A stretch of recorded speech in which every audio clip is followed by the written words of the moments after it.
Queridas, queridos, hoy es, bueno, para mí es lunes, pero para la fecha de publicación de este video, espero que sea martes 14 de julio del 2026. Nuevamente un ejercicio de análisis con sus respectivas limitaciones. Ajá. Es decir, eh, hace ya muchos años, durante la pandemia, 2021 más o menos, que hice una primera publicación de podcast, apoyándome yo en mi propia inversión de tiempo y dinero. Pude llegar a plataformas como Spotify y cosas así, que es una posibilidad, digo, siempre y cuando uno tenga la tecnología que ahorita está básicamente al alcance de cualquier ser humano, y uno pueda, digamos, acceder a Internet, que es también casi una garantía universal. Uno puede publicar cosas, ¿no? Entonces, mi primera temporada del podcast, yo la inauguro, El ombligo del sueño en Spotify. Ajá. Recuerdo haber subido algunas, o tal vez mi memoria me engaña y nunca subí ningún capítulo de aquella temporada de Spotify a YouTube. Puede ser que eso haya ocurrido, pero lo cierto es que en estos tiempos, más específicamente en este espacio, ajá, que YouTube me ha insistido o me insistió en su momento. Ahí está el podcast, puedes hacer podcast, mira videos para hacer podcast, bla, bla, bla, bla, bla. Dije, bueno, ¿por qué no? Vamos a continuar. Pero por supuesto, no voy a imitar a otros creadores, sino que yo mismo me daré esta libertad que me doy hasta cierto punto en todos mis videos de hablar, de opinar, de decir, de compartir. Y es en este espacio, digamos, del podcast, El ombligo del sueño, lo titulé. Y de hecho, la primera vez que lo pensé fue así como le puse a este canal de YouTube, que luego terminó tomando mi propio nombre, El ombligo del sueño. Ajá. En el ombligo del sueño yo subía de vez en cuando eh, pensamientos sobre, bueno, primeros tiempos de mi canal en YouTube, subía pensamientos sobre mi línea de investigación, psicoanálisis del Estado. Enfatizo el Estado, no el gobierno. Ujú. No el gobierno mexicano, ni de Enrique Peña Nieto, ni de Andrés Manuel López Obrador, ni de Claudia Sheinbaum. No, no, no, no, no, no. Mi propósito al aproximarme al, digamos, al psicoanálisis era, primero que nada, saber qué era el psicoanálisis. Segundo, saber qué me aportaba a mí como individuo el psicoanálisis. Fuera de esa idea muy superficial, muy vaga y al fin y al cabo, al menos desde mi opinión, muy hiriente, muy peligrosa que es la salud mental. Ajá. Eh, Bajo este, digamos, argumento, me gustaría señalar cómo no solo lo digo yo, sino que lo dice la misma historia, los diversos tratamientos de salud mental a lo largo de básicamente toda la historia de la humanidad han sido, digamos, servicios coercitivos, servicios violentos, pero con una tapita de somos buenos y bonitos y baratos, por supuesto, para el mundo y la sociedad. Ajá. Cosa que el psicoanálisis en ningún momento apoyó, al menos no en su inicio, no con Freud ni con Lacan, sino podemos ahí sí, e incluso lo vimos hace poco, en este abordaje que hago sobre este libro que les voy a mostrar, que lo estamos compartiendo los días jueves, Las controversias Anna Freud, Melanie Klein. Sigmund Freud nunca dijo, prometo salud mental. No, jamás lo hizo. Jamás dijo, y de hecho, en las cartas que le dedica a alguno de sus alumnos, le dice, aprende a disfrutar de tu síntoma. Ajá. Es decir, no vamos a curarnos todos, no vamos a ser buenos, bonitos, baratos y productivos para la sociedad, sino que somos seres humanos que vivimos para nosotros mismos, razón por la cual yo, querido alumno, te invito a que tú busques y aprendas cómo tú vas a disfrutar de tu síntoma.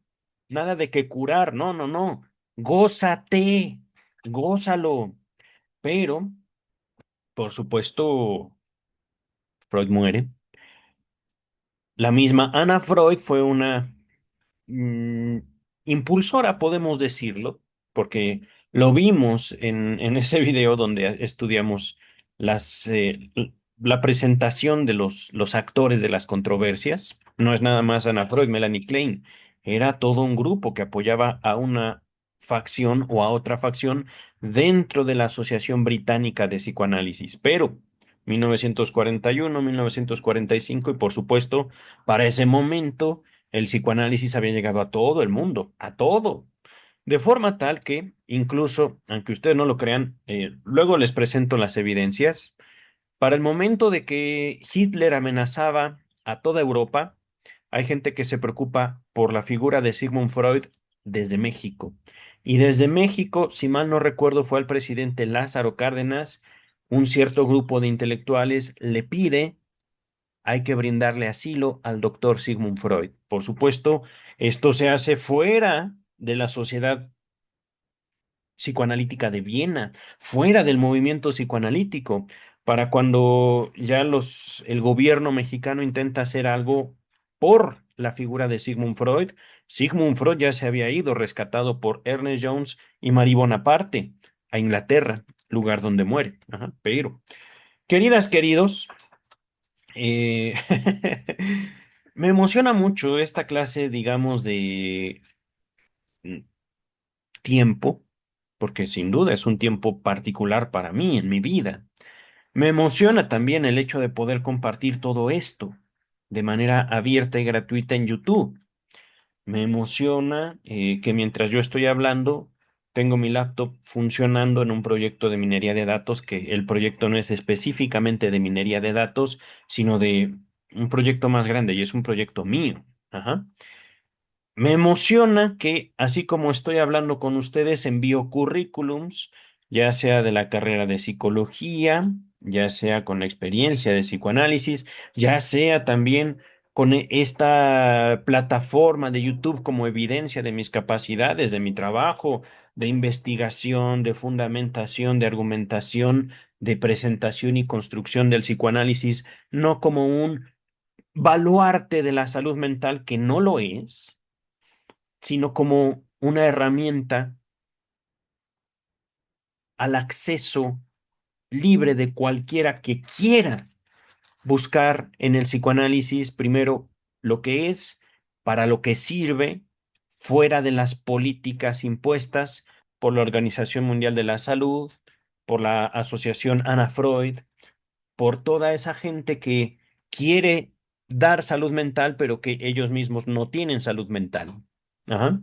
Es curioso eso, pero por supuesto, eh, estoy emocionado por el hecho de ser básicamente uno de los únicos representantes, digámoslo así, de un psicoanálisis lo más puro, lo más comprensible, lo más lógico también en el mundo.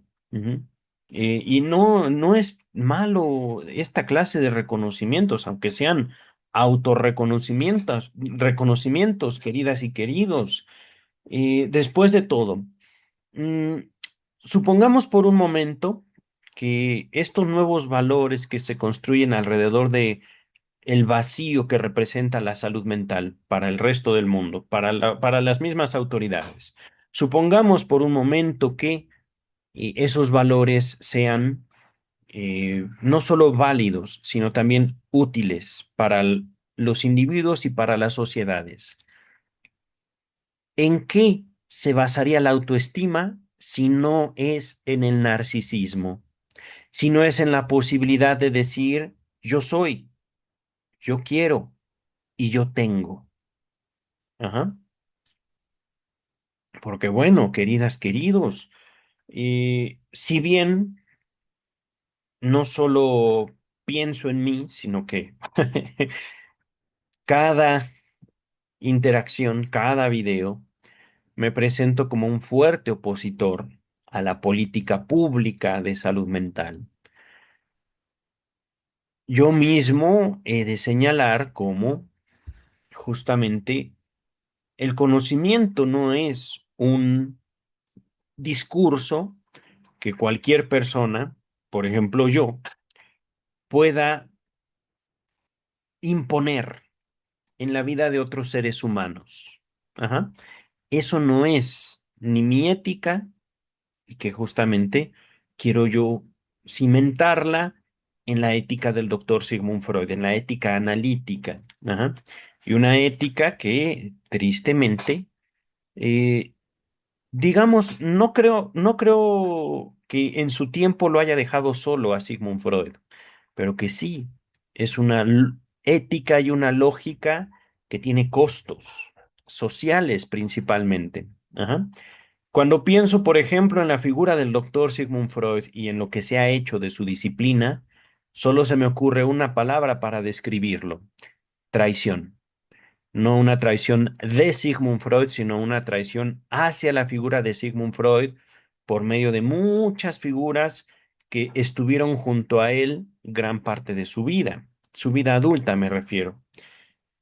Pienso justamente, en primer lugar, en la hija de Sigmund Freud, en Anna Freud, y en cómo, digamos, su padre, siendo justamente una de las figuras más importantes en la vida de Anna Freud, sosteniéndose a sí mismo como mm, un baluarte, digamos, de la libertad de pensamiento y de la libertad en general del ser humano en sentir. Ajá.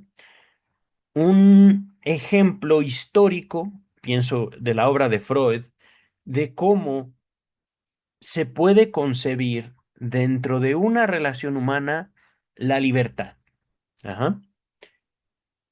Y esto, dentro del ambiente cultural profesional de Sigmund Freud, específicamente la medicina, fue, digamos, tan revolucionario, no me gusta esa palabra, pero me sirve ahorita, tan controversial como histórico y al mismo tiempo tan controversial que tuvo que apagarse por parte de las mismas personas que lo vieron nacer. Ajá. Y no me refiero incluso durante la vida del doctor Sigmund Freud, que también dentro de esta reconstrucción que estoy haciendo de la historia del psicoanálisis, del valor que yo puedo obtener, que yo pude obtener, me llama mucho la atención cómo hubo un momento también en la historia del psicoanálisis, de esto nos cuenta Ernest Jones, en el cual el mismo doctor Freud está cansado, mucho antes de su fallecimiento. Él está cansado de sostener el psicoanálisis. Y cuando uno de sus discípulos, creo que es no, Otto Reich, o no me acuerdo, el que publica El trauma del nacimiento, Freud está rendido. Freud no puede sostener más el psicoanálisis y con una fuerza que lo sostuvo toda su vida. Pero en ese momento de la historia, Freud dice, no, ya olvídalo. Este caballero ahora es el nuevo representante del psicoanálisis. Y Karl Abraham responde, no, querido maestro, eso que usted está haciendo está mal. Lo que dice en el trauma del nacimiento, eso no es psicoanálisis. Es decir, Karl Abraham rescata el psicoanálisis, podemos decirlo así también, de una traición de su mismo creador. Ujú. Traición. Es, por supuesto, cuestionable el uso de esa palabra en ese evento histórico, en ese momento de debilidad de Sigmund Freud, que al final justamente termina apoyando la noción de Abraham y señalando al creador del trauma de nacimiento. No me acuerdo quién fue, no fue Ferenczi, No recuerdo si fue Otto Rank o Max Eitingon, no me acuerdo, pero lo podemos ver en otro momento o investigar. ¿Quién fue quien escribió El trauma del nacimiento? Fue uno de los discípulos de la primera generación de psicoanalistas formados por Sigmund Freud. Eh, y es que, justamente, queridas, queridos, mm, por un lado pienso en el psicoanálisis como la obra de Freud y al mismo tiempo en el psicoanálisis como una creación que adquiere, digámoslo así, vida propia independiente de su creador. Ajá. Que es ahí donde me emociona el estar envuelto. Es ahí donde pienso, ha valido la pena. No solo lo que yo mismo he pagado socialmente, sino también, digo, creo que esto no lo he hablado porque ciertamente no es también mi intención, eh, ¿cómo decir? Mm, ni atacar ni cuestionar los hechos y las personas que han tenido lugares y momentos en mi vida. Ajá. Les puedo describir que el psicoanálisis justamente tuvo una cierta participación en mi divorcio. Ujú. El psicoanálisis, no mi analista. Fíjense esto. Mm, les he contado cómo en, en el Centro de Investigación y Estudios Lacanianos, yo estuve en análisis con la doctora Silvia Heiser Guerrero. Ajá, estuve con ella un año más o menos, más o menos. No recuerdo si fue, no llegamos a los 2 años. Pero durante ese tiempo, por supuesto, una relación analítica donde a veces se decía mucho, a veces se decía muy poco, pero el valor donde las sesiones eran de mucha conversación no tenía que ser tan alto, esas sesiones, como el valor de las sesiones donde hablábamos muy poco, la doctora o yo. Ajá. Había ocasiones o sesiones donde ninguno de los dos pronunciaba más de 10 palabras y al menos yo podía salir temblando. Ajá. Por supuesto, esto no es algo que pueda generalizarse. Cada sujeto humano tiene cierta relación con su propia palabra, con su propio lenguaje. Y también cada ser humano tiene distintas capacidades, podemos decir, de cognición, de inteligencia, de pensar, de observarse a sí mismo. Ujú. Aquí es una variabilidad infinita, pero por supuesto, yo termino mi análisis eh, poco antes de entrar a trabajar en atención a víctimas del delito, poco antes. Recuerdo que tal vez se vio interrumpido el análisis por un periodo de vacaciones de la doctora, tal vez se vio interrumpido cuando yo empiezo a trabajar. Mire, les conté, eh, comencé trabajando yo en adicciones con la doctora Marta Centurión Acosta en el 2006. Esa relación laboral termina en el 2009, si mal no recuerdo. No, un poco después. Ajá. Más o menos hubo un periodo de unos 6 meses, tal vez 10 meses, no me acuerdo exactamente, en el que yo entro a trabajar al Instituto Mexicano de las Adicciones, justamente con la experiencia que ya tenía con la doctora Marta Centurión Acosta. Ajá. Después de trabajar en el Instituto Mexicano sí, para el tratamiento de las adicciones, eh, para ese momento, para la clínica IMA, yo ya estaba formándome como psicoanalista en el Centro de Investigación y Estudios Lacanianos. Yo recuerdo cómo mientras trabajaba, mientras estaba en la clínica como psicólogo, ajá, por un lado, mi jefe, ahorita no diré su nombre, pero lo recuerdo con cariño porque era un sujeto muy amable. Eh, Mi jefe me tenía bastante respeto, justamente, no solo por mi formación como analista, sino porque durante mi formación como psicoanalista voy adquiriendo un carácter que yo no tenía por mucho que estudiara con la doctora Marta Centurión Acosta, todos esos textos de los terapeutas de la escuela norteamericana, Kohut, Hartman, etcétera, etcétera, etcétera. Textos que más me confundían y textos que yo no podía aterrizar en una práctica clínica. Ajá. Pero bueno, eh, ya con, digamos, un psicoanálisis mucho menos teórico y más real, más físico, más vivo en el Centro de Investigación y Estudios Lacanianos, para mí es algo fabuloso. Y yo, con esa naturalidad, llego a la clínica IMA y el jefe dice, caramba, este sujeto sabe algo. No por nada, digamos, no solo está aquí, sino que también se nota, ¿no? Entonces, eh, el licenciado, me recuerdo, es verdad, empiezo yo también a trabajar tanto con psiquiatras como con padrinos de alcohólicos anónimos. Ajá. Y digamos, era parte del el ambiente clínico que no solo dominaba en la clínica IMA, en el Instituto Mexicano para las Adicciones, que era una empresa privada, ajá, sino también en el centro de rehabilitación que funda la doctora Marta Centurión Acosta. Ajá.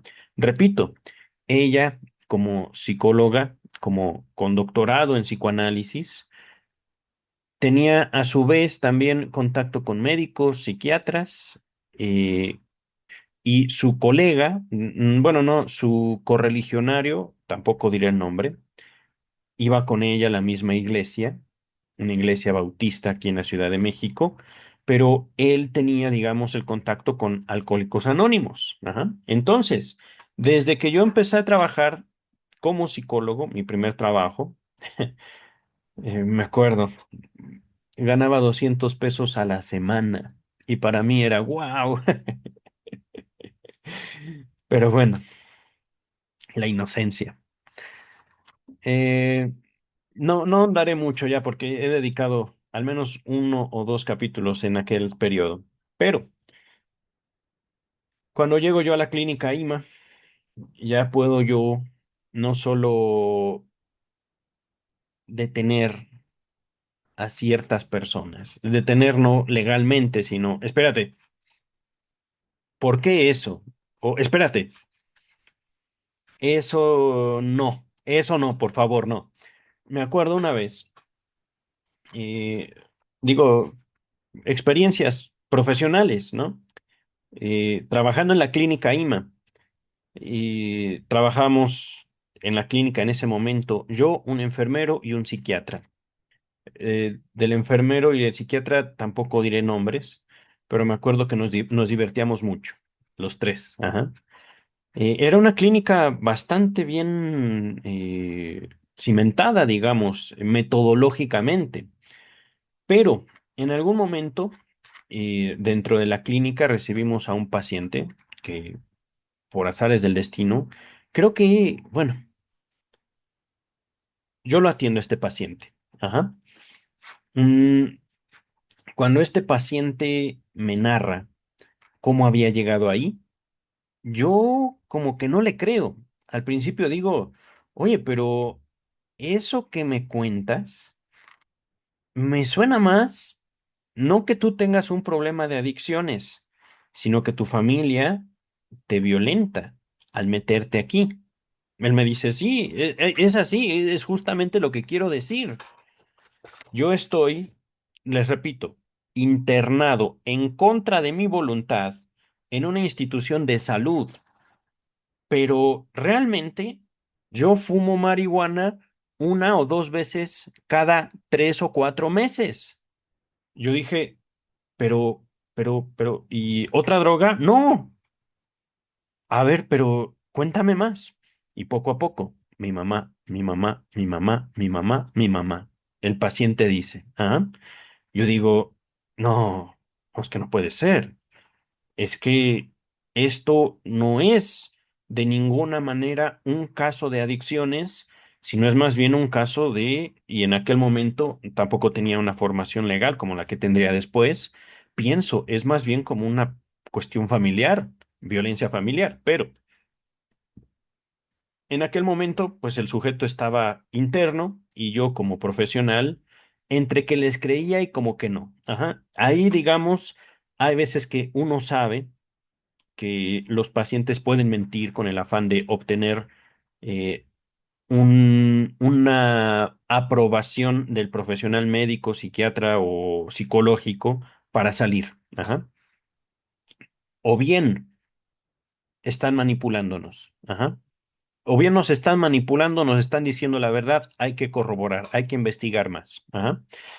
Y llegó un momento, lo recuerdo bien porque en ese momento atendimos a la mamá y al hermano de este paciente, el psiquiatra y yo, los dos al mismo tiempo, en la misma entrevista. Eh, lo recuerdo con una cierta vergüenza, pero digo, era también evidencia de hasta qué punto yo había crecido profesionalmente. Recuerdo que, estando el psiquiatra y yo en el consultorio, llegan la madre y el hermano de ese paciente.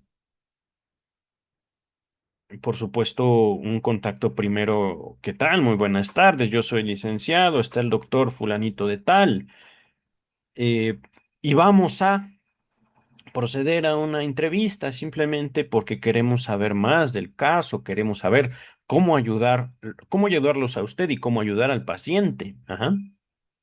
Y de repente, la mamá, frente a dos profesionales, yo y el psiquiatra, que no era un doctorcito, no, no, no, tenía una carrera impresionante el psiquiatra.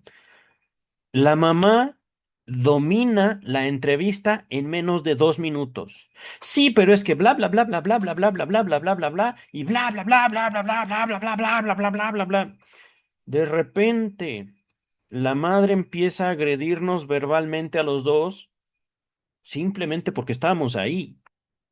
Y digo, no les miento, trato de, por supuesto, y esto ya tiene más de 10 años que ocurrió, más de 15 años que ocurrió, pero llega un momento en el que con cierta vergüenza lo digo, me paro y le grito, ¡cállese!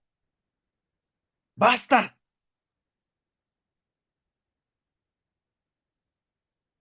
Yo sentí, yo no lo pensé, pero yo sentí que ella nos estaba embarrando de mierda.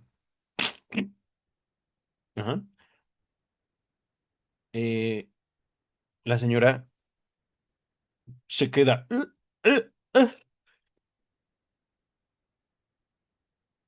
Mm, el hermano nos pide perdón, nos pide que los disculpemos, pero que su madre era así. Eh, el psiquiatra, cuando los dos se van, me agradece. Gracias, me dice el psiquiatra, porque esa mujer es terrible, terrible. Y poco después, para no sustentar un tratamiento bajo una acusación falsa de dependencia de alguna sustancia, si mal no recuerdo, dimos de alta a ese paciente. Ajá. Todo lo que el paciente había descrito, incluso puedo decirles, se quedaba corto al describir el nivel de violencia que ejercía esa mujer, no solo hacia su hijo, digamos el paciente, no solo hacia su otro hijo. Esa mujer llegó a agredirnos, al psiquiatra y a mí, a nuestra institución. No me acuerdo si hasta amenazó a nuestras familias, sin que nosotros hayamos dicho otra cosa más que darle la bienvenida y ponernos a su servicio. Y por supuesto, podrían decir, es que no fue ético de tu parte, ahorita lo puedo cuestionar. Pero, queridas, queridos, ¿qué pasa cuando el código ético no tiene en consideración la integridad física o legal del profesional?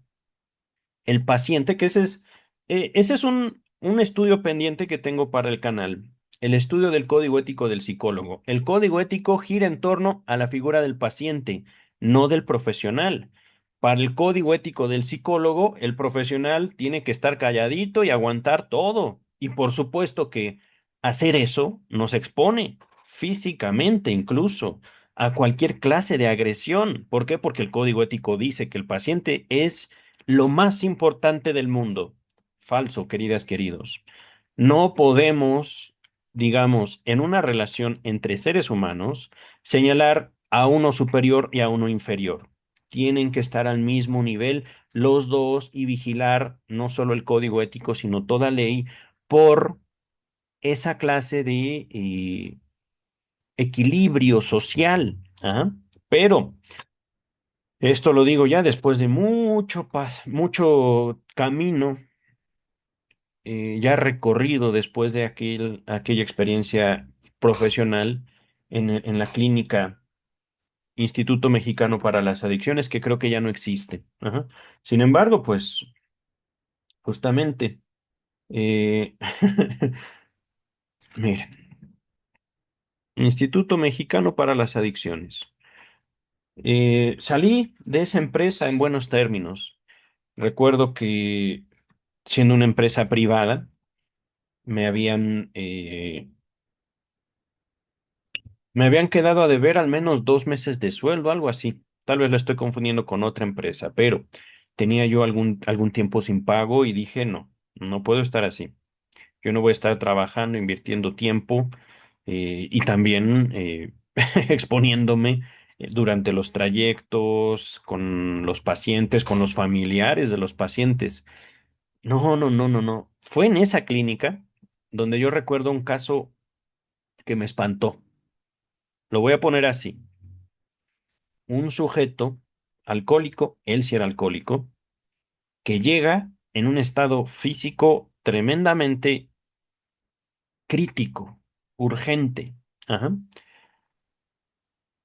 El paciente es identificado en ese momento por personal médico, personal de enfermería, como un paciente al borde de la muerte por un problema crónico de alcoholismo. No pasó una semana para que la familia lo sacara porque iban a tener una fiesta. Y por supuesto, en la fiesta iba a haber alcohol. Y por supuesto, a pesar de que médicos, enfermeros, yo, el psiquiatra le dijimos, no hagan eso, la familia lo sacó seguramente para tomar otra vez. Fueron por esas experiencias que acumulé mientras estudiaba psicoanálisis, mientras trabajaba en clínicas, donde yo dije, no es nada más un asunto de que la Organización Mundial de la Salud diga enfermedad mental, el Manual Diagnóstico y Estadístico de los Trastornos Mentales diga enfermedad mental. Hay otras cosas. No es nada más enfermos malos, vamos a curarlos de ustedes mismos. No, no, no. Les diré, en estas dos experiencias clínicas, profesionales como psicólogo, Centro de Rehabilitación con la doctora Marta, del 2006 al 2010 más o menos. Clínica IMA, 2009, 2010 más o menos. Ajá. Los mismos pacientes me asombran, no por su, digamos, crisis humanitaria, sino por sus enormes capacidades físicas, sociales, intelectuales. Eran gente no lastimosa, no, no víctimas. Bueno, no muchos de ellos eran víctimas, algunos sí, y a veces eran víctimas de los mismos tratamientos, pero muchos de los pacientes, o al menos, ¿qué les puedo decir? 20-30% de los pacientes eran mucho más inteligentes que yo. Mucho, mucho, mucho. Me acuerdo que la doctora Marta dijo en algún momento, son genios, y sí, algunos eran genios. Otros eran lo que podríamos denominar gente mala, realmente mala.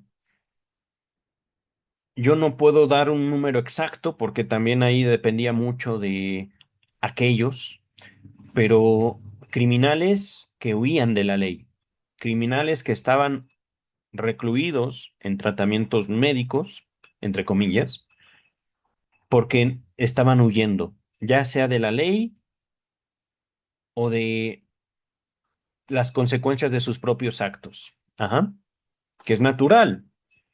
Si alguno de ellos mató, que yo creo que es un aproximado, más o menos el 30% de los pacientes que están en esa clase de tratamientos tienen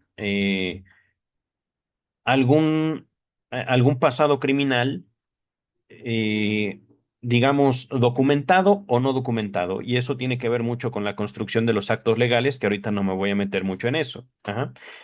Pero eh, ya que vivo esas experiencias, me voy formando, sí, de cierto carácter. Ajá. Sí, de cierta, pues sí, eh, integridad, porque no era una cuestión de que yo le gritara a todos los pacientes. No era una cuestión de que yo me hiciera amigos de ellos. Era una cuestión de reconocimiento de la realidad que estaba ahí. Ajá. Me acuerdo que en aquellos tiempos también hice una observación justamente motivada por mi, mi contacto con pacientes adictos. Una observación que yo compartí también en el Centro de Investigación y Estudios Lacanianos y que una doctora me dice, ¿y usted cómo sabe eso? Ah, bueno, les pregunté. Los adictos, cuando están en su proceso de consumo, porque por supuesto tratando de separar la adicción desde el punto de vista médico al punto de vista cultural y al punto de vista fáctico, real, ajá, los adictos no llegan a consumir diario lo que sea, ajá, lo que sea, simplemente puff. Y ese evento tampoco se sostiene sin determinadas condiciones. Pero cuando una persona, llámese alcohólico, llámese adicto al crack, a la cocaína base, a la piedra, como gusten llamarlo, a la cocaína, marihuana, cerveza, lo que gusten, ajá. Pero cuando se sostienen en un consumo, el que sea, no sueñan. Ajá. Eso, dentro de un ambiente psicoanalítico, es la bomba. Y en un ambiente cotidiano podríamos decir, ¿y eso qué? Yo a veces no sueño. Falso. Ajá. Una cosa es lo que soñemos y otra cosa es lo que recordemos. Lo dice Freud, interpretación de los sueños. Pero no es solo una cuestión de regresar al texto freudiano, era una cuestión de que yo estaba haciendo observaciones vivas en un entorno vivo y un entorno que me brindó muchísima experiencia y conocimiento. Pero eh, cuando no me pagan, digo, aquí no. Entonces yo mismo me despido de la clínica IMA. Ellos ya estimaban que yo trabajara para ellos por más tiempo. Yo finalizo ahí 2010 más o menos y continúo. Todavía yo formaba parte, ya no, digamos, como miembro estudiantil del Centro de Investigación y Estudios Lacanianos, sino que yo ya era también maestro en el Centro de Investigación y Estudios Lacanianos. Cuando encuentro una oferta de trabajo, nuevamente como psicólogo, pero después de todo tenía yo que circular económicamente. Ajá. Oceánica. Puede ser que esto para mucha gente sea simplemente un nombre, una empresa, pero en México es uno de los pilares del tratamiento en adicciones. Ajá. Aquí dice justamente 11, a ver, cierta. Implementación del programa de atención integral en la modalidad ambulatoria. Ahorita les cuento. Para hombres y mujeres con abuso y dependencia a sustancias psicoactivas. me acuerdo que justo trabajando yo para la doctora Silvia Heiser como docente en el Centro de Investigación Estudios Lacanianos, yo daba varias materias, entre ellas ética y estética, ajá, en su licenciatura. Eh, me acuerdo de mis compañeros, me acuerdo de mis alumnos. Era un bello espacio, un bello momento, pero yo no recibía ningún pago. Y después de todo, para mí era justo. En algunos momentos, la misma doctora Silvia no me había cobrado consultas. Es decir, yo iba a análisis con ella y ella no me cobró, razón por la cual yo estuve trabajando, digámoslo así, de forma voluntaria con ella. Pero ya me había casado, que es verdad, la relación del psicoanálisis con mi divorcio. Ahí voy, espérenme tantito. Yo ya me había casado, en la clínica IMA me dejan de pagar, con la doctora Silvia no tengo ningún pago. Encuentro esta oferta en Oceánica y en un análisis me acuerdo, le digo a la doctora, tengo que irme. ¿Por qué? Porque tengo necesidades, ujú, económicas. Me ofreció un pago la doctora que con el tiempo lamento no haber aceptado, pero también yo le debía no solo a ella por los análisis, le debía mucho a ella, mucho más de lo que económicamente yo podía valorar en su momento. Me fui, digamos, la plantilla de docentes del Centro de Investigación Estudios Lacanianos, por allá por el 2011, que es cuando yo empiezo a trabajar en Oceánica. Ajá. Dice periodo comprendido del 11 de diciembre del 2011 a marzo del 2012. Ajá. Pip, pip. Y de hecho, a esta maestra Michelle García López, directora de Operaciones Oceánica, nunca la conocí. Y si la conocí, no la recuerdo. Me acuerdo de mis compañeros que, por supuesto, yo llegué a trabajar, digamos, como un grupo de psicólogos, un grupo de, bueno, psicólogos, trabajadores sociales, médicos. Me acuerdo que también ahí sí, ahí hice grandes enemistades, ¿por qué no? Porque poco a poco, queridas, queridos, podría decirlo también como una observación más, un regalo del psicoanálisis es este. A veces no importa tanto quiénes seamos, lo que hagamos o lo que digamos, simplemente por ser quien somos. En determinados lugares habrán determinadas personas que nos odien de forma natural. Ajá. En el caso de Sigmund Freud, justo podría yo decir que mm, Jung lo dio. Sí, sin duda. Fueron grandes amigos en un momento, Sigmund Freud y Carl Gustav Jung, pero al final Jung sacó las garras. Jung sacó su verdadero ser, no su apariencia, y se mostró como el racista antisemita que fue. Ajá. Carl Gustav Jung. Ujú. No lo digo yo, lo dicen los libros de historia. Carl Gustav Jung apoyó al Ejército Nacional Socialista Alemán, Hitler, en Viena. Carl Gustav Jung. Ajá. Pero regresando a un tiempo más presente y cómo eh, llego yo a una de las instituciones más representativas del tratamiento en adicciones. Ya tenía yo el trasfondo y justamente fue algo que le agradó mucho a quien sería mi jefa y también mi amiga. Solo diré un diminutivo, Ari.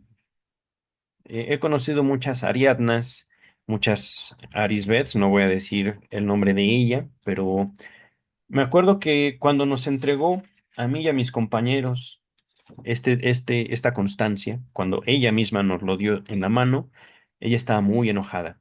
Se había peleado mi jefa con los directivos de Oceánica porque el programa estaba teniendo resultados y ¡pup! Simplemente nos cortaron el presupuesto.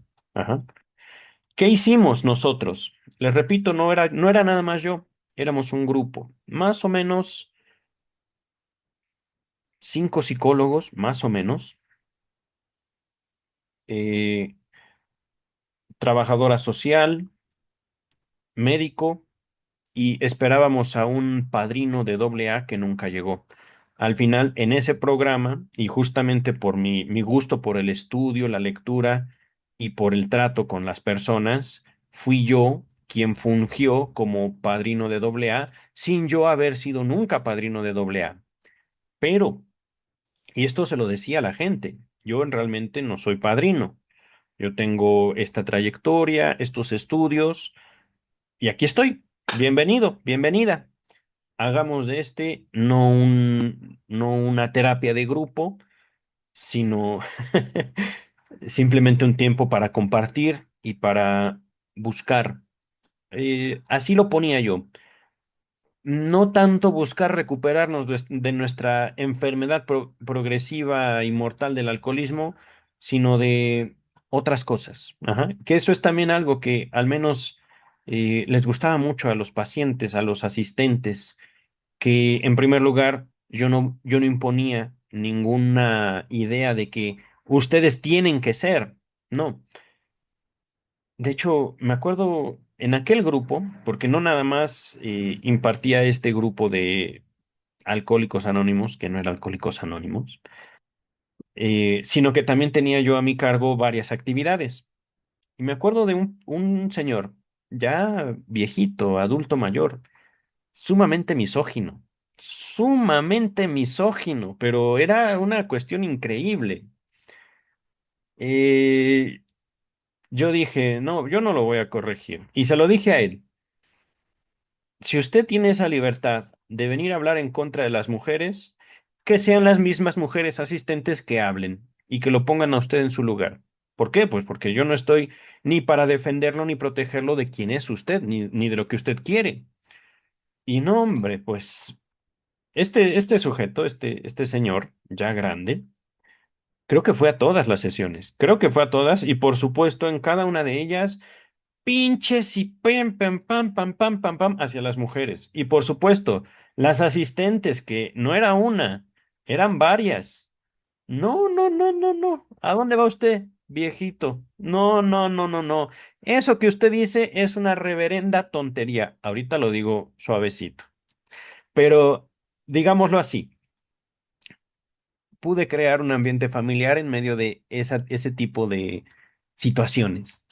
Eso fue una creación también mía, gracias al psicoanálisis. Y por supuesto, en su momento yo no decía, a ver, psicoanálisis esto, pam, pam, pam, aprendan, complejo de Edipo. No, así no fue mi educación en psicoanálisis, así no fue mi formación y yo no iba a abordar el psicoanálisis como lo abordé con la doctora Marta, como lo vi con otros profesores de la facultad, como lo vi con otros profesionales que hacían del psicoanálisis más bien un dogma. Ajá. Dije, no, no, no, no, no, no, no, no. El psicoanálisis me ha dado libertad, que es justamente a donde llegaré en este video. La relación del psicoanálisis con mi divorcio. El psicoanálisis me ha dado libertad. Yo no voy a quitarle la libertad a la gente que ya tiene y goza y sufre. ¿Por qué no? Que sufran. Es su libertad y si, como por ejemplo, este señor tiene el gusto, la necesidad de decir maldiciones a las mujeres, pues que pague, ni modo. Ajá. Que pague él, que tiene esas ganas, que tiene esa necesidad. Yo tengo otras necesidades y yo pagaré por esas necesidades. Las mías son de conocer, las mías son de saber, de compartir el conocimiento. Y eso se paga también. Frase de Lacan. El analista paga por el psicoanálisis, pero por supuesto es una, digamos, una inversión de el esquema de control que propone la medicina. El médico es el que debe recibir la paga, no. Pero, queridas, queridos, cuando yo estoy en Oceánica, mm, yo creo que eran, sí, no diré por qué, porque tampoco es el lugar. Simplemente eh, mi mujer y yo enfrentamos no una, mi esposa y yo. En aquellos días era mi esposa, hoy ya no lo es. pero enfrentamos una enfermedad, no diré cuál. Solo diremos que, primero, no era una enfermedad sexual. Segundo, temíamos por nuestra vida. Y ahorita, al decirlo así, por un lado señalo una realidad, pero también una realidad oculta. ¿Por qué? Pues porque no es una cuestión, digamos, eh, no soy totalmente libre de hablar al respecto. Ajá. Y eso está bien. Al fin y al cabo, con esta limitación me protejo a mí, la protejo a ella. Ajá. Pero sí había una posibilidad de muerte. Y claro está, entre mi formación en psicoanálisis, en el Centro de Investigación Estudios Lacanianos, entre mi trabajo en Oceánica, entre que yo ya no iba a la iglesia cristiana y la posibilidad de muerte de ella o mía, no diré ahorita, pero la posibilidad de muerte, ella y yo estábamos destrozados. Ajá. Entonces, me acuerdo que después del tratamiento pudimos tener un alivio, pudimos descansar de esa angustia. Ahorita, mientras lo recuerdo, era una angustia fortísima, fortísima. No sabíamos si en cualquier día, en cualquier momento, ¡puf!, muerte. ¿Por qué? Pues porque también no es que yo diga medicina mala, no, no, no, de hecho los médicos fueron fabulosos. Los médicos que trataron esa enfermedad nos despejaron las dudas y en su tiempo, después de un días, no sé, semanas o meses de estar con la posibilidad de morir, después de los tratamientos médicos, después de los estudios, fue un descanso, ¿no? Y el tiempo pasó. Ajá. Eh, Después de esa crisis que enfrentamos mi esposa y yo, cuando yo trabajaba en Oceánica, mm, vino, digámoslo así, un periodo de cuestionamiento. Ajá. Y fue un cuestionamiento mío. Para ese momento yo había dejado el análisis, más o menos unos 6 meses. Des- Después de dejar el análisis, vino ese cuestionamiento. Ajá. Eh, Era alrededor del 2012, todavía trabajaba yo en Oceánica, cuando, a ver, me estoy organizando porque tampoco lo tengo tan presente, es un momento muy doloroso para mí, porque ciertamente mm, atravesamos ella y yo ese contacto con la muerte. Ujú.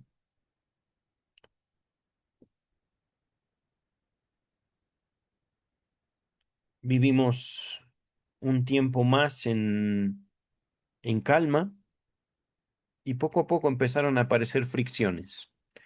Fricciones que yo no creía que eran ni lógicas, ni naturales, ni apropiadas. Fricciones entre ella y yo. Diferencias. Ajá.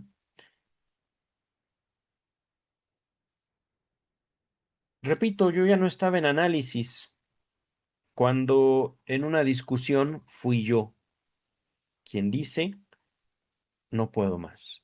No quiero esto para mi vida. Quiero el divorcio. No fue una cuestión, digamos, esporádica. No, fue algo que se venía cimentando, digámoslo así, que se venía sosteniendo desde hace tiempo. Y en su momento ella no me dijo nada, fue simplemente un silencio.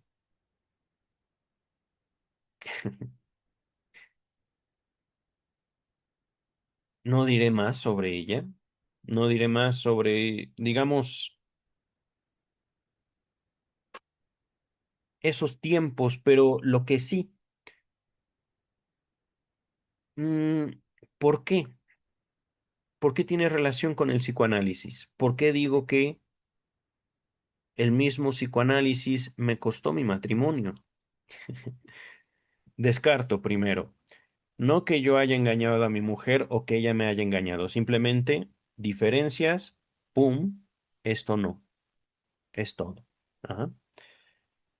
Segundo, no que mi analista me haya dicho, divórciese. No, yo ya no la veía a mi analista, a la doctora Silvia Heiser. Pero el mismo Sigmund Freud señala, no me acuerdo si es el en análisis terminable o interminable. ¿Puede el psicoanálisis ser el fin de un matrimonio dichoso? Sí, sí puede. ¿Por qué? Verán, queridas, queridos, uno despierta ciertas realidades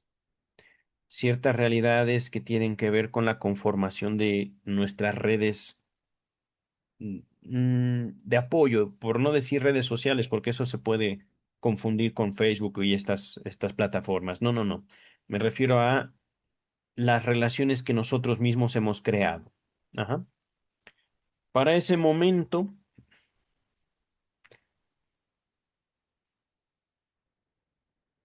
simplemente yo no creía necesario más un conflicto que se manifestaba en una relación que era para mí preciosa, que era para mí necesaria, porque yo me caso pensando que ella era necesaria para mi vida. Así me casé. Y también recuerdo, la doctora Silvia, eso sí me dijo, primera sesión de análisis, no se case, intervención salvadora. Y yo en ese momento, ¡ah! No, no le dije a ella, la necesito a mi novia. Pero sí fue para mí, pensar mi vida sin ella es imposible. Me voy a casar, le dije a la doctora Silvia. Me voy a casar porque mi vida sin ella no es. Silencio. Y eso derivó en la primera sesión de análisis con la doctora Silvia en una explosión, no de ella, sino mía, así como, ¡fum! ¿Qué soy? ¿Qué soy? Pero eh, para ese tiempo en el cual yo le digo a mi mujer, no quiero esto para mi vida. Estaba siendo yo sincero y algo que me asombra, justamente, algo que yo le atribuyo al psicoanálisis, yo no pensé en esas palabras. Yo no había dicho ese mismo día. Es que como esta mujer, o no, no, no, no, no, simplemente me acuerdo, yo trabajaba, ella trabajaba, ya no estaba en Oceánica, ya estaba en atención a víctimas del delito. De hecho, yo todavía llegué ahí y en los días muy, muy pesados de atención a víctimas del delito, no diré el nombre de la empresa, pero en los días muy pesados de mucha demanda, yo pensaba en mi esposa y quería llegar a casa y verla. Pero ya no estaba en Oceánica, que por supuesto, Oceánica, Clínica IMA, no, perdón, IAPA, Instituto de Atención y Prevención para las Adicciones, una institución gubernamental. Hay una relación ahí muy cercana, Oceánica y IAPA, pero ahorita no diré más, simplemente fui trabajador, podemos decir, de los dos. Ajá. Porque, queridas y queridos, las instituciones mexicanas son una cuestión curiosa. Ajá. No hay, digámoslo así, una línea claramente definida entre gobierno y no gobierno. Pero al momento es todo lo que diré, también las cosas que conozco, queridas y queridos. No es una cuestión de que yo represente algún peligro para ninguna institución, porque ciertamente soy un sujeto mucho más civilizado de lo que muchos de ellos pueden presumir. Ujú. Pero, digamos de que he sido testigo de la vida institucional mexicana, o sí, lo he sido. y yo creo que lo seguiré siendo el resto de mi vida. Pero llegando a, digamos, ese periodo doloroso, que también es algo que no me gusta recordar, pero al fin y al cabo es necesario, soy yo, es mi propia historia y es parte justamente de eso que el psicoanálisis me dio. Ujú. Cuando en una ocasión, en una tarde, mi esposa y yo empezamos a discutir, no me acuerdo por qué tontería, sí me acuerdo, pero no lo quiero decir. Simplemente discutir. Dije, basta, no, así no. No quiero esto para mi vida. Y yo dije, en ese momento yo pensé, güey, ¿dónde vamos a vivir? Me dije a mí mismo, ya lo dije, y no me arrepiento, pensé, no quiero esto para mi vida, güey, ¿a dónde vamos a vivir? Quiero el divorcio. Y ella se quedó, "Ah". Me me acuerdo porque ese mismo día vi morir la esperanza en sus ojos. No es cualquier cosa eso. Habíamos compartido 11 años, no solo de matrimonio, de noviazgo, una relación larga y hermosa, puedo decirlo. Ajá. Pero al mismo tiempo, era lo que yo quería. Y es algo que me regaló el psicoanálisis. No la doctora Silvia, no el doctor Sigmund Freud, el psicoanálisis como tal. Ajá. Ya un psicoanálisis que vivía incluso más allá de lo que yo podía pensar. En ese momento simplemente yo hablé desde el corazón. No era algo que yo tenía planeado y no era algo que yo mismo esperaba de mí, pero simplemente no, eso no. Y lo sostuve. Por supuesto que ese mismo día no nos divorciamos, hablamos, te quedas con esto, me quedo con ello. Yo me quedé con el perrito que ella misma había adoptado, porque así lo dijo ella, te quiere más a ti. Sí, es cierto, me sigue queriendo. Y es que, queridas, queridos, justamente. Hablar de psicoanálisis no es nada más hablar de, voy a decirlo feo, las palabras de un loquito de 1900 y algo. No, no es nada más hablar de un movimiento cultural. Pseudociencia, no. No, queridas, queridos. Esos que dicen pseudociencia, ojalá y su misma ciencia no les reclame la vida. Ajá. Ojalá y su propia ciencia no los haga mártires de de su ceguera. Ajá, porque eso es justo decirlo. Ujú. Mm.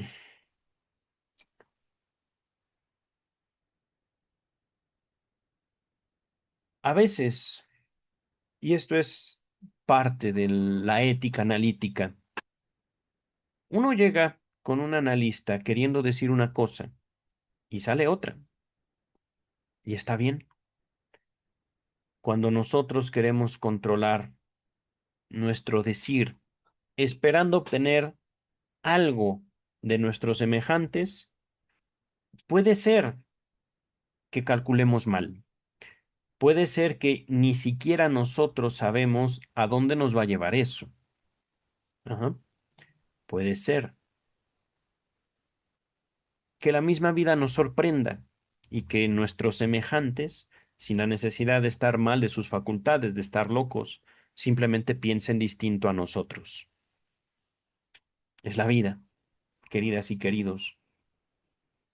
Entonces, cuando yo le digo a mi exmujer, mi ex esposa, quiero el divorcio, me lo dio.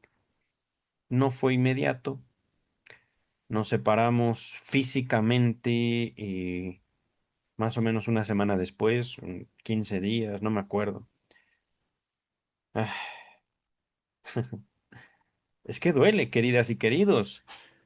Ahí es justamente donde para el psicoanálisis no basta nada más una preparación teórica. Es necesario sostenerse frente a aquello que nos representa dolor. Y a veces ese dolor viene a partir de la escucha de alguien más. Ajá. El dolor que yo siento no necesariamente lo tienen que compartir ustedes. Sin embargo, es un dolor humano. Ujú.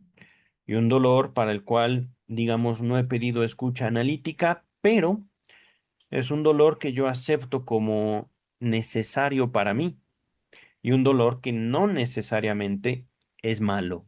Ajá. Parte, por supuesto, de ahí, de esta experiencia conmigo mismo, frente a mi voluntad, frente a mi decisión, es donde sostengo mi crítica. No hay salud mental o la salud mental es un deseo. Ese deseo se transforma en una política, pero es una política que le cuesta a la medicina, al Estado y a las personas un costo incalculable, económico, político, social. Ajá. Y de eso, queridas, queridos, estoy orgulloso. Esa frase que acabo de decir no es nada más una cuestión de que, a ver, salud mental, o Sigmund Freud, y pegarles a ustedes con una Biblia, como sé que algunos ministros cristianos mataron a algunos pacientes de adicciones. Ajá. Digo, no tenían la intención de matarlos, pero los terminaron matando. Ajá. ¿Por qué? Pues porque, queridas, queridos, estamos vivos y hay gente que piensa que la Biblia por sí sola cura. No, no, no, no, no, no. Tampoco es que las traducciones curen, tampoco es que las palabras que nos dicen nos cambien mágicamente. No, queridas, queridos, esperar eso es más bien no solo una cuestión eh, ilógica, es muy peligrosa. Ajá. Es la voluntad, es la voluntad la que transforma las vidas y la voluntad no del analista, de quien la tiene o quien la posterga. Ajá. De ustedes, aquellos que hemos decidido ser tal vez los protagonistas o tal vez los actores secundarios en nuestra propia vida. Estoy hablando de una realidad o de una dimensión humana mucho más cercana que la salud mental. Queridas, queridos, ciertamente el psicoanálisis, lo decía la doctora Silvia Heiser con mucha razón, no es para cobardes. Y uno poco a poco se va enfrentando con esas realidades que uno entiende por qué la gente a veces decide simplemente callarse y seguir. No es que yo sea freudo-marxista y los invite a rebelarse contra el capitalismo, no, no, no, no, queridas, queridos. El capitalismo está unido a la experiencia narcisista. La economía va muy pegada a esa intención de yo quiero ser. Y al mismo tiempo a la sexualidad humana, pero ya hablaremos de eso en otra ocasión, que también me gustaría estudiar a Marx, no soy fredomarxista, lo repito, no creo en las revoluciones en el sentido social, en el sentido de que nosotros los buenos, ellos los malos, eso es muy peligroso desde mi punto de vista. Creo más bien que así como hay gente que necesita no pensar y para eso usa la religión, hay gente muy crítica, muy inteligente y que con sus capacidades florece aún en el campo religioso, florece económicamente, socialmente, intelectualmente. Entonces, queridas, queridos, la experiencia humana divide los significados. Habrá gente que necesite la religión para sostener su ignorancia, habrá gente que necesite la religión para florecer. Lo mismo, capitalismo, lo mismo, psicoanálisis. No es una cuestión de división del pensamiento. Lo dije en mi curso Historia de la Salud Mental. El pensamiento es pensamiento. El acto es el acto. Eso no lo dije en el curso, pero lo digo ahora. La voluntad está ahí. No es necesario agredir a nadie. Simplemente podemos decir no. Y ahí está. Queridas, queridos, nos vemos el próximo video de miércoles de Michel Onfray. No sé si tal vez lo grabé aquí en este preciso momento, pero ya basta de este video. Nos vemos el próximo video. Bye.